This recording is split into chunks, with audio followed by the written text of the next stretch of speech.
हाँ, इस एपिसोड में हम आपको ये applied physiology of large intestine part 2 में कुछ खास बिंदुओं पर चर्चा करना चाहेंगे। इसमें पहला है कॉन्स्टिपेशन। दूसरा, पहला पॉइंट इसका पिछले वाले वीडियो में उस पर हम डिस्कशन कर चुके हैं। अब आज जो बचा हुआ पार्ट है उस पर डिस्कशन करेंगे। तो ये है दूसरा कॉन्स्टिपेशन, तीसरा है अपेंडिसाइटिस और चौथा है अल्सरेटिव कोलाइटिस। तो इन 4 पॉइंट्स पर हम, तो 4 में तो पहला हो चुका है। ये जो 3 पॉइंट्स हैं, पहला पॉइंट डायरिया पिछले एपिसोड में बताया जा चुका है। अब इस एपिसोड में हम कॉन्स्टिपेशन, अपेंडिसाइटिस और अल्सरेटिव कोलाइटिस, ये क्या होता है, कैसे होता है, इसके बारे में आपके साथ डिटेल से चर्चा करना चाहेंगे, डिस्कशन करना चाहेंगे। तो आइए सबसे पहले देखते हैं कॉन्स्टिपेशन। ये कॉन्स्टिपेशन क्या होता है? तो यह है failure of voiding of faeces which produces discomfort is known as constipation. ये जो फीकल मैटर है, जब वो उसका सही ढंग से निस्तारण नहीं हो पाता है, डिफिकेशन नहीं हो पाता है, तो हम इसको कहते हैं ये कॉन्स्टिपेशन। वो इंटेस्टाइन के अंदर रुका पड़ा होता है, तो वो जितने लंबे समय तक रुकेगा वो स्टूल हार्ड होता जाएगा और काफ़ी डिस्कम्फर्ट पैदा करेगा। उसकी वजह से बहुत सारी दिक्कतें पैदा होगी। तो इसी कंडीशन को हम नाम देते हैं कॉन्स्टिपेशन। यानी कॉन्स्टिपेशन वो है कि एक मल का, स्टूल का सही ढंग से बॉडी के बाहर एक्सक्रीट न होना, निकलना नहीं। यानी इसको एक शब्द में कह सकते हैं, defecation of faecal matter from the large intestine is known as constipation. तो कॉन्स्टिपेशन क्या है? प्रॉपर ढंग से स्टूल का बॉडी के बाहर न आना, उस प्रक्रिया में फेल होना। और रिजल्ट क्या इसका होगा कि ये चूंकि इंटेस्टाइन के अंदर रुका पड़ा रहेगा, तो इससे काफ़ी डिस्कम्फर्ट, काफ़ी अनईजीनेस पैदा होगा और व्यक्ति को तमाम दिक्कतें महसूस होने लगती हैं। तो इसी कंडीशन को हम नाम देते हैं डिफिकेशन। यानी स्टूल का प्रॉपर ढंग से बॉडी के बाहर न होना, लार्ज इंटेस्टाइन का प्रॉपर तरीके से वायर्ड न होना, खाली न होना। और क्या कहा गया इसके बारे में? It remains in large intestine for long time resulting in absorption of fluid, so faeces becomes hard and dry. जैसा कि आपको बताया गया कि प्रॉपर ढंग से जब डिफिकेशन नहीं होगा, यानी स्टूल का पास आउट नहीं होना, ये तो रिजल्ट क्या होगा कि ये लार्ज इंटेस्टाइन के अंदर ये सामान्य से अधिक समय तक पड़ा रहेगा। तो फिर क्या होगा, उसका जो वाटरी पोर्शन है वो एब्जॉर्ब हो जाता है, फ्लूइड पार्ट उसका जो होता है वो एब्जॉर्ब हो जाता है। रिजल्टिंग स्टूल जो है काफ़ी हार्ड हो जाता है, कड़ा हो जाता है। तो जब कड़ा हो जाता है तो फिर उसको भी पास आउट होने में काफ़ी दिक्कतें फील होती हैं और भी उसके तमाम दिक्कतें झेलनी पड़ती हैं। तो यही है कॉन्स्टिपेशन, यानी फीकल मैटर के बाहर निकलने की जो प्रक्रिया है उसमें फेल्योर हो जाना, बाहर न निकल पाना। रिजल्ट काफ़ी डिस्कम्फर्ट पैदा होंगे और जब लंबे समय तक स्टूल इंटेस्टाइन के अंदर रुका पड़ा रहेगा तो उसका जो फ्लूइड पोर्शन है वो एब्जॉर्ब हो जाएगा और बाकी जो सॉलिड पार्टिकल्स हैं वो काफ़ी ड्राई हो जाएंगे और काफ़ी हार्ड हो जाएंगे। और इस तरह के स्टूल के पास होने से आगे चल करके फिशर इनेनो की भी प्रॉब्लम हो सकती है। तो ये है काज में क्या दिया हुआ है, कॉन्स्टिपेशन का कारण क्या है? तो lack of fibre, lack of fluid in diet causes constipation. जो व्यक्ति ये फूड इंटेक करता है तो उसमें फाइबर्स मटेरियल, यानी उसके फूड कंटेंट में फाइबरस कंटेंट काफ़ी मात्रा में होने चाहिए, क्योंकि उनके अधिक होने से ये जो डिफिकेशन की प्रक्रिया है वो काफ़ी आसान हो जाती है और प्रॉपर तरीके से स्टूल जो है बॉडी के बाहर चला जाता है। और क्या कारण हो सकता है? Lack of fluid. अगर फ्लूइड की मात्रा उसमें प्रॉपर है तो जो स्टूल पास होगा वो लूज कंडीशन में होगा, ढीला ढाला होगा, जिसे पास आउट होने में कोई दिक्कत नहीं होती है। लेकिन वही जब काफी समय तक इंटेस्टाइन के अंदर रुका पड़ा रहता है तो उसका जो फ्लूइड वाला पोर्शन है वो धीरे धीरे दीवारों के द्वारा, इंटेस्टाइन की दीवारों द्वारा उसको एब्जॉर्ब कर लिया जाता है। जो रिमेनिंग पार्टिकल्स बचता है वो हार्ड इन नेचर हो जाता है, खड़ा हो जाता है। तो इसी कंडीशन को हम नाम देते हैं कॉन्स्टिपेशन। और इसका कारण क्या है?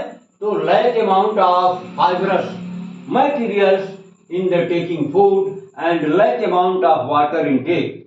तो ये अगर भोजन के समय ये फ्लूइड और ये फाइबरस मटेरियल्स अगर प्रचुर मात्रा में हैं तो फिर डिफिकेशन में कोई प्रॉब्लम नहीं होगी और कॉन्स्टिपेशन जैसे कॉम्प्लिकेशन को नहीं झेलना पड़ता है। दूसरा इसका कारण बताया गया, irregular bowel habit causes constipation by inhibiting the normal defecation reflexes। ये जो इर्रेगुलर बॉवेल हैबिट है, जो आज की एक नॉर्मल प्रक्रिया है, उसमें इर्रेगुलरिटी होने के कारण ये कॉन्स्टिपेशन जो है क्या करता है? By inhibiting the normal defecation reflexes. जो मल के बॉडी के बाहर आने की प्रक्रिया है उसमें रुकावटें पैदा करता है, दिक्कतें पैदा करता है। रिजल्ट क्या होता है? Constipation. Number 3, sperm of sigmoid colon prevents it's motility result in constipation. ये जो सिग्मोइड कोलन है इसमें स्पार्म बनने लगते हैं, यानी जो मसल का एक्शन होता है वो प्रॉपर नहीं रह जाता है, वो इनवॉल्यूंटरी हो जाता है। तो प्रॉब्लम क्या होती है? फिर वही डिफिकेशन की प्रॉब्लम होती है, प्रॉपरली वाइडिंग ऑफ फीसेस नहीं हो पाता है। रिजल्ट क्या होता है? कॉन्स्टिपेशन। और चौथा कारण इसमें जो बताया गया, many diseases are also cause of constipation. कुछ इंटेस्टाइन की ऐसी बीमारियां हैं, प्रॉब्लम्स हैं, जिनके वजह से भी कॉन्स्टिपेशन की प्रॉब्लम हो सकती है। नंबर 5 पर बताया गया, सम ड्रग्स एज लाइक, कुछ ऐसी दवाएं हैं जिनको व्यक्ति अगर लंबे समय तक सेवन करता है तो उनके वजह से भी कॉन्स्टिपेशन की प्रॉब्लम हो सकती है। और वो दवाइयाँ प्रमुख रूप से कौन सी हैं?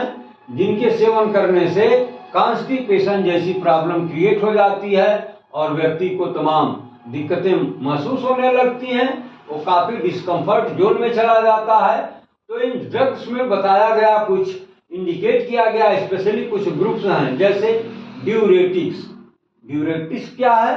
माने वे ड्रग्स जिनके यूज से यूरिनेशन की फ्रीक्वेंसी और अमाउंट दोनों बढ़ जाता है। यानी ड्यूरेटिक्स का मतलब पेशाब को रेगुलेट करना, कंट्रोल करना। तो इस तरह के ड्रग लेने से, जैसे किसी को पेशाब में प्रॉब्लम है, ड्रॉप करके हो रहा है या बिल्कुल बंद है या काफी मुश्किलों से कम अमाउंट में पेशाब हो रही है, यूरिन हो रहा है, तो हम जिस ग्रुप की दवाएं देते हैं उनको हम नाम देते हैं ड्यूरेटिक्स। यानी इनके इस्तेमाल से, इनके सेवन से ये जो पेशाब की प्रॉब्लम है और जो रुकावट उसमें होती है, या पेनफुल यूरिनेशन होता है या ड्रॉप करके यूरिनेशन होता है, तो इन तमाम यूरिन के कॉम्प्लिकेशंस में हम जिन दवाओं को देते हैं उसके ग्रुप को नाम देते हैं ड्यूरेटिक्स। यानी वे दवाएं, वे medicine which produces easiness proper urination. तो इस तरह के ड्रग लेने का मतलब यह है कि जब ये यूरिन का एक्सक्रीशन ये दवाएं बढ़ा देगी तो फिर वही प्रॉब्लम आएगी, lack of fluid in diet causes constipation. तो जब फ्लूइड यूरिनेशन के रूप में ज्यादा अमाउंट में निकलना शुरू हो जाएगा तो रिजल्ट क्या होगा? ये फीकल मैटर हार्ड हो जाएगा, ड्राई हो जाएगा और फिर वही रिजल्ट आ जाएगा कॉन्स्टिपेशन। और पेन किलर्स, खासतौर से नारकोटिक्स, यह भी एक ग्रुप है। तो इस ग्रुप की दवाएं ये खासतौर से पेन किलर्स के रूप में हम यूज करते हैं। तो इनका अगर लंबे समय तक सेवन किया जाए तो फिर होता क्या है? रिजल्ट वही कॉन्स्टिपेशन। क्योंकि दवाएं गर्म होती हैं, पेन को कंट्रोल करती हैं, तो इनके लंबे सेवन से रिजल्ट होता है कॉन्स्टिपेशन। फिर है एंटी हाइपरटेंसिव ड्रग्स।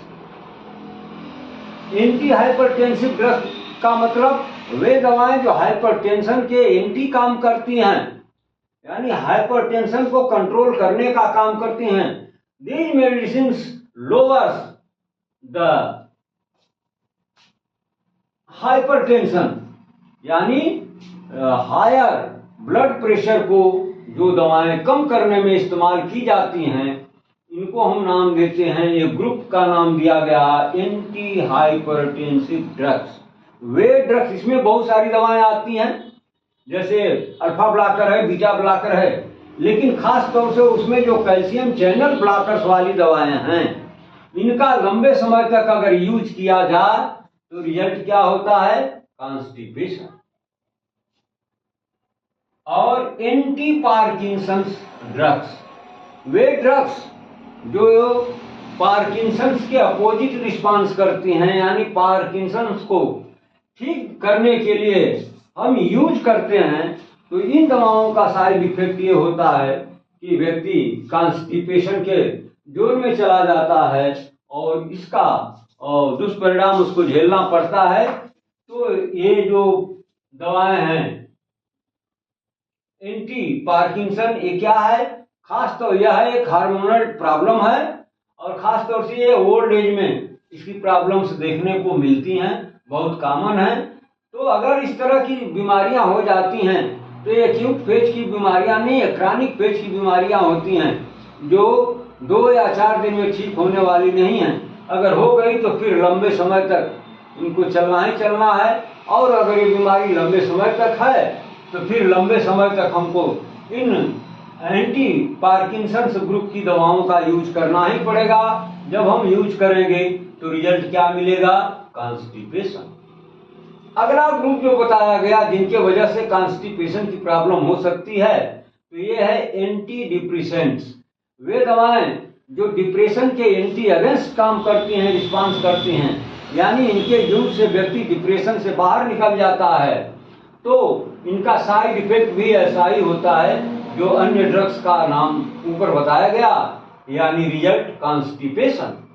और भी कुछ दवाएं हैं जैसे anti convergents causes constipation. Anti convergents क्या है? ये जो झटका आता है उसके लिए जो हम ड्रग यूज करते हैं उनको कहते हैं एंटी कन्वर्जेंट्स। तो ये जितने भी ग्रुप का नाम लिया गया, इसमें कोई ऐसी बीमारी नहीं है जो 2 से 4 दिन या हफ्ता से 10 दिन में ये ठीक हो जाए और इन ड्रग्स को हम विड्रा कर लें। नहीं, ये क्रॉनिक फेज की है और ये जिस किसी को हो गई फिर उसे ताउम्र या लंबे समय तक इन दवाओं का यूज करना ही पड़ेगा। और इन दवाओं का व्यक्ति जब यूज करेगा तो उसका जो दुष्परिणाम है वो उसे झेलना ही पड़ेगा, और उसका नाम है कॉन्स्टिपेशन। तो आपने देख लिया कि कॉन्स्टिपेशन के लिए कुछ मुख्य बिंदु सुझाए गए हैं। काज में लैक ऑफ फाइबर, यानी आप भोजन जब लेते हैं तो उसमें ऐसा मटेरियल लें फूड में कि उसमें फाइबर्स का अमाउंट ज़्यादा हो, मात्रा ज़्यादा हो, और पानी भी प्रॉपर तरीके से इंटेक करें। पानी की कमी पीने होने से भी एक कॉन्स्टिपेशन होता है, रिजल्ट स्टूल जो है हार्ड हो जाता है। और क्या बताया गया? Irregularity of the bowel habit, ये जो इंटेस्टाइन है उसकी हैबिट में यानी उसके फंक्शन में इरेगुलरिटी आ जाए तब भी कॉन्स्टिपेशन की प्रॉब्लम होती है। और क्या होता है? Sperm of sigmoid colon prevents it's motility resulting constipation. ये जो सिग्मोइड कोलन जैसा कि एनाटॉमी के अंदर ये बताया गया, यह एक सिग्मा शेप्ड फोल्ड होता है। किसमें होता है? लार्ज इंटेस्टाइन में होता है। कहाँ होता है? Between rectum and descending colon के बीच में होता है। तो उस स्थान पर ये प्रॉब्लम हो सकती है। उस स्थान पर जब स्पाज्म बनने लगता है, यानी वहां की जो मसल्स हैं वो आपकी वॉलंटरी एक्शन करने में फेलियर हो जाती हैं, तो ये रिजल्ट होता है कॉन्स्टिपेशन। और क्या कारण बताया गया? कुछ बीमारियां हैं जिनके वजह से भी कॉन्स्टिपेशन हो सकता है, और कुछ ऐसी बीमारियां जो लंबे समय तक चलती हैं, और उनको ठीक करने के लिए जो हम जिन ड्रग्स का यूज करते हैं, इन ड्रग्स का साइड इफेक्ट ये होता है कि वह व्यक्ति के अंदर कॉन्स्टिपेशन की कंडीशन पैदा कर देते हैं और वो कॉन्स्टिपेशन का पेशेंट हो जाता है। तीसरी जो इसकी अप्लाइड फिजियोलॉजी में बताई गई वो है अपेंडिसाइटिस। अपेंडिसाइटिस का नाम आपने सुना है। यह क्या है? यह एक लार्ज इंटेस्टाइन का अपेंडेज होता है। तो वो होता तो किसी काम का नहीं है, वो बॉडी के लिए कहीं भी उसका कोई रिस्पॉन्सिबल फंक्शन नहीं अब तक मिला है। लेकिन अगर उसमें कोई इन्फेक्शन हो गया तो फिर बड़ी प्रॉब्लम है, और वो तमाम तरह की दिक्कतें पैदा कर देता है, तमाम डिस्कम्फर्ट पैदा कर देता है। तो उस अपेंडिक्स में जो ये कोलन का अपेंडेज है, यानी एक बढ़ा हुआ भाग है, उसमें अगर इन्फ्लेमेशन हो जाए तो उस कंडीशन को हम नाम देते हैं appendicitis.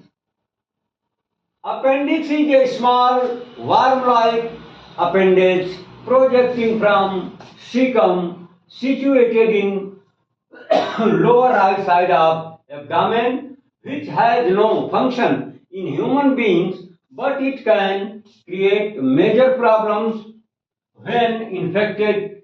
Very common between 0 to 30 years of age, but may be in any age group. जैसा कि इसके बारे में बताया गया कि अपेंडिक्स क्या है, तो यह एक स्मॉल वर्म लाइक, एक छोटे कीड़े के समान इसकी शेप होती है, और ये कोलन से एक बढ़ा हुआ निकला हुआ प्रोजेक्टिंग पार्ट होता है, और ये सीकम से निकला होता है। और होता कहाँ है? In the lower side, right side of the abdomen, abdomen के लोअर पार्ट के राइट साइड में यह पाया जाता है। Which has no function in human being, मनुष्य में, प्राणियों में इसका कोई यूटिलाइजेशन नहीं देखा जाता है, या कोई ऐसा इसका रिस्पॉन्स या फंक्शन नहीं अभी तक मिला है जो मनुष्य के स्वस्थ रहने में या मनुष्य के लिए किसी भी एक्टिविटी में ये हेल्पफुल होता हो, कोई रिस्पॉन्स करता हो, ऐसा नहीं देखा गया। यानी इसका कोई काम आज तक मिला नहीं, कोई बेनिफिट मिला नहीं। लेकिन ये जब इन्फेक्ट हो जाता है, इसमें किसी तरह का इन्फेक्शन हो जाता है, तो यह बहुत सारी दिक्कतें पैदा करता है। और इसकी होने की कॉमन उम्र क्या है? तो सेकेंड और थर्ड डिकेड, यानी 0-10 और 30, या यूं कह लीजिए 0 से 30 वर्ष की उम्र वालों में यह बहुत कॉमन होता है। और आफ्टर 30 या मिड एडल्ट लाइफ इसके चांसेस कम हो जाते हैं। क्यों कम हो जाते हैं? कि ये जो अपेंडिक्स है, इसके अंदर एक ल्यूमेन होता है, कैविटी होती है या कैनाल होती है, उसमें जो है फाइब्रोसिस हो जाता है और वो भर जाता है। जब वो भर जाता है तो ब्लॉक हो जाता है, पैक हो जाता है, और उसमें किसी भी तरह के बैक्टीरिया, वायरस या फूड पार्टिकल्स के एंट्री करने की गुंजाइश खत्म हो जाती है। इसलिए 30 एज के बाद होने के इसके चांसेस बहुत कम हो जाते हैं। तो ये कॉमन क्या है? ये होने को तो किसी एज ग्रुप में हो सकता है, लेकिन कॉमन है 0 to 30 years of the age. तो ये रहा अपेंडिसाइटिस। इसके कारण क्या है? तो एग्जैक्ट कारण आज तक इसका पता नहीं लगा है कि हाँ इसी कारण से होता है, बट इट मे बी, यह मान लिया जाता है कि यह कोई बैक्टीरियल या वायरल इन्फेक्शन या फिर कोई ये फूड पार्टिकल्स इसके अंदर एंट्री कर गया है और इसको ब्लॉक कर दिया है। और क्या ब्लॉक हो जाता है? कि connection between appendix and large intestine bye faeces foreign body. तो ये जो इसके अंदर एंट्री कर जाता है, तो इसके अंदर इन्फेक्शन हो सकता है। वो किसी बैक्टीरिया का भी हो सकता है, किसी वायरस का हो सकता है, या फिर फूड पार्टिकल्स, अन्न के जूसी जो कण हैं वो इसमें एंट्री करके इसमें इन्फेक्शन की कंडीशन पैदा करते हैं। लेकिन एग्जैक्ट ठीक इसके कारण का आज तक कोई पता नहीं लगा पाया है, न कहीं मिलता है। इसका फीचर्स क्या होगा? अब मान लीजिए कि अपेंडिक्स में इन्फ्लेमेशन हो गया और कंडीशन बन गई अपेंडिसाइटिस की, अगर ये हो जाती है तो आप कैसे पहचानेंगे, कैसे डायग्नोसिस बनाएंगे कि ये अपेंडिसाइटिस की प्रॉब्लम है। तो इसके कुछ लक्षण दिखते हैं जिनके आधार पर हम ये मान लेते हैं कि अपेंडिसाइटिस की प्रॉब्लम है। जैसे पेन एराइज अराउंड अम्बिलाइकस, यानी कोई व्यक्ति है वो जो शिकायत करता है, कंप्लेंट करता है कि उसके एब्डोमेन में पेन हो रहा है, लेकिन स्पेसिफिक जगह पर वो बता रहा है कि अराउंड द अम्बिलाइकस, अम्बिलाइकस के चारों तरफ उसको एब्डोमिनल कैविटी में पेन की फीलिंग होती है। और इसके बाद वो बताता है कि पहले यहीं पर पेन हुआ, फिर ये पेन आगे बढ़ गया, कहाँ चला गया, एब्डोमेन के लोअर राइट साइड में चला गया, और abdomen which becomes severe within 6 से 12 आवर, 6 to 12 आवर। यानी वो बताएगा, वो लक्षण देगा, पिक्चर देगा अपने कंप्लेंट्स की कि हमें पहले ये अम्बिलाइकस, यानी जिसको आप हिंदी में नाभि बोलते हो, इसके चारों तरफ इर्द गिर्द हमें दर्द की फीलिंग हुई, लेकिन ये धीरे धीरे ये एब्डोमेन के राइट साइड के लोअर पार्ट में ये दर्द जो है बढ़ती गई, और 6 से 12 घंटे के अंदर इसने अपना काफी सीवियर रूप ले लिया और ये दर्द काफी बढ़ गई। और क्या बताएगा, नासिया एंड वोमिटिंग, इसके बाद उसे मछली और वोमिटिंग की प्रॉब्लम की फीलिंग होने लगी। इसके बाद फिर क्या फीलिंग होने लगी, कॉन्स्टिपेशन एंड डायरिया, या तो उसको डायरिया हो गई या कॉन्स्टिपेशन हो गया, या दोनों अल्टरनेट सिम्टम देने लगे। और क्या होगा, डिफिकल्टी इन पासिंग गैस, उसका जो फ्लैटस है, गैस है, वो ऑब्स्ट्रक्ट होगा, वो पास नहीं होगा, जिससे उसकी दिक्कतें और भी बढ़ जाती हैं। और क्या होगा, माइल्ड फीवर हो जाएगा, हल्का फुल्का, बहुत फास्ट नहीं, बहुत हाई ग्रेड नहीं, मध्यम श्रेणी का बुखार होगा। फिर एब्डोमिनल स्वेलिंग, पेट में उसके स्वेलिंग हो जाएगी। और क्या होगा, लॉस ऑफ एपेटाइट होगा, यानी एनोरेक्सिया की कंडीशन बनेगी और उसे भूख का अभाव होगा। तो अगर ये लक्षण एक व्यक्ति के अंदर मिलते हैं, या फिर वो व्यक्ति बताता है कि भाई हमें पहले अम्बिलाइकस के सराउंडिंग में चारों तरफ पेन की फीलिंग हुई, फिर ये पेन राइट एब्डोमेन के लोअर साइड में पहुंच गया, और उसके बाद फिर क्या हुआ, ये 6 से 12 घंटे बीतते बीतते काफी हाई ग्रेड पर पेन की फीलिंग होने लगी। इसके बाद क्या फील हुआ, उसको नासिया और वोमिटिंग, मिचली और उल्टी की प्रॉब्लम फील होने लगी। फिर क्या हुआ, कॉन्स्टिपेशन शुरू हो गया या फिर डायरिया शुरू हो गई। और क्या फील हुआ, डिफिकल्टी इन पासिंग, उसे लगता है कि उसका गैस, एब्डोमिनल गैस जो है, इंटेस्टाइनल गैस, वो पास आउट नहीं हो रही है। और क्या होगा, ये माइल्ड फीवर, मतलब हल्का फुल्का बुखार की प्रॉब्लम होगी। और फिर एब्डोमिनल में स्वेलिंग होगी। और क्या होगा, लॉस ऑफ एपेटाइट, यानी भूख का न लगना। तो ये लक्षण अगर एक जगह मिलते हैं तो आप बिल्कुल कंफर्म डायग्नोसिस बना लीजिए कि that patient is suffering from appendicitis. अब जो चौथी कॉम्प्लिकेशन इसकी है, वो अप्लाइड फिजियोलॉजी का बिंदु है, वो है अल्सरेटिव कोलाइटिस। अल्सरेटिव का मतलब अल्सर, और कोलाइटिस का मतलब इन्फ्लेमेशन इन कोलन, यानी लार्ज इंटेस्टाइन के अंदर अल्सरेटिव वुंड हो जाना, यानी इंजरी का हो जाना, और जिसका परिणाम में होगा, जहां इंजरी हो जाएगी, जैसा कि आप जानते हैं कि इंजरी जहां होगी वहां पर इन्फ्लेमेशन, रेडनेस और पेन, ये तमाम चीजें उसका कॉन्कोमिटेंट हैं। और तो ये जब यह कोलन के अंदर कहीं भी इंजरी हो जाएगी तो उसमें इन्फ्लेमेशन होगा, तो उसी को हम नाम देते हैं ulcerative colitis. Inflammatory bowel diseases characterized by inflammation and ulcerative abrasions in the wall of large intestine, यानी लार्ज इंटेस्टाइन के अंदर स्वेलिंग का हो जाना, घाव का हो जाना, और रिजल्टिंग क्या होगा, वहां पर इन्फ्लेमेशन हो जाना, यही कहलाता है अल्सरेटिव कोलाइटिस। इसके बारे में और क्या बताया गया, नोन एज कोलाइटिस या प्राक्टाइटिस, इसको हम कोलाइटिस या प्राक्टाइटिस ये दूसरा जो टर्म है प्राक्टाइटिस, इसका मतलब यह है जैसे कि कोलाइटिस में आपने देखा कि आइटिस जो है कोलन में जुड़ा हुआ है, तो ये टर्म बन जाता है colitis which indicates inflammation in the large intestine, यानी लार्ज इंटेस्टाइन के अंदर इन्फ्लेमेशन हो जाना क्या कहलाता है, कोलाइटिस। लेकिन लार्ज इंटेस्टाइन का ये पार्ट है रेक्टम, अगर रेक्टम में कंडीशन पैदा हो जाती है, यानी रेक्टम के अंदर अगर इन्फ्लेमेशन हो जाता है, तो उसके लिए एक टर्म आता है जिसको हम नाम देते हैं प्राक्टाइटिस, यानी रेक्टम के अंदर इन्फ्लेमेशन हो चुका है, इसलिए उसको हम कहते हैं प्राक्टाइटिस। कॉमन साइट इज रेक्टम और lower part of large intestine में। हाँ, इसका जो कॉमन साइट बताया गया कोलाइटिस का, तो ये मुख्य रूप से कहाँ होता है, ये होता है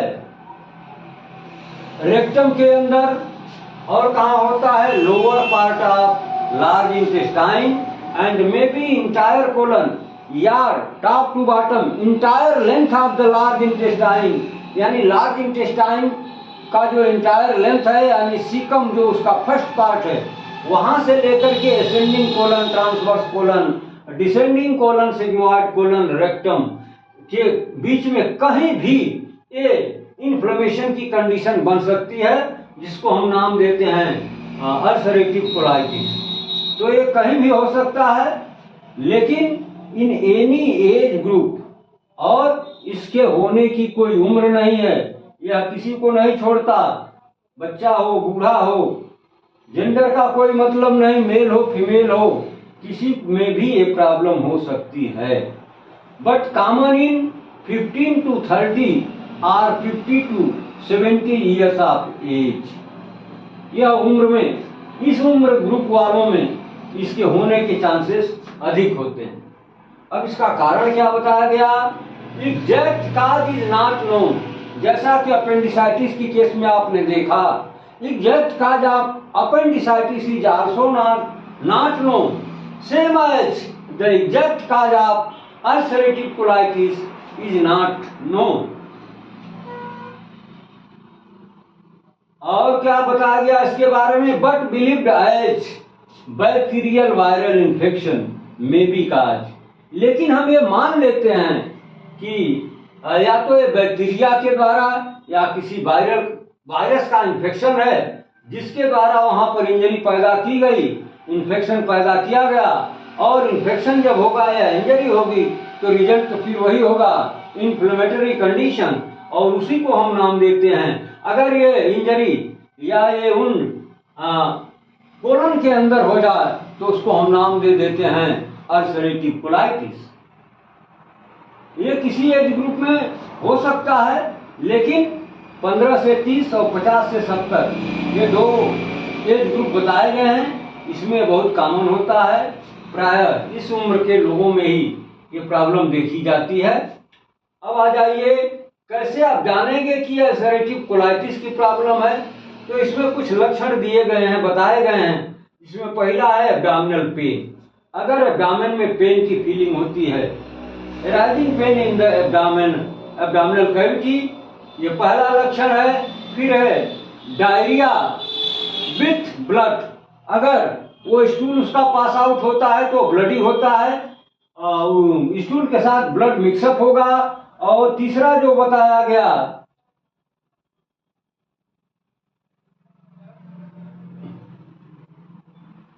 एनोरेक्सिया, एनोरेक्सिया का मतलब भूख का अभाव। और क्या बताया गया, अर्ली फटीग, वो आदमी इतना कमजोरी फील करेगा कि थोड़ा सा ही वर्क करने में वो थक जाएगा, यानी थकान का महसूस करेगा।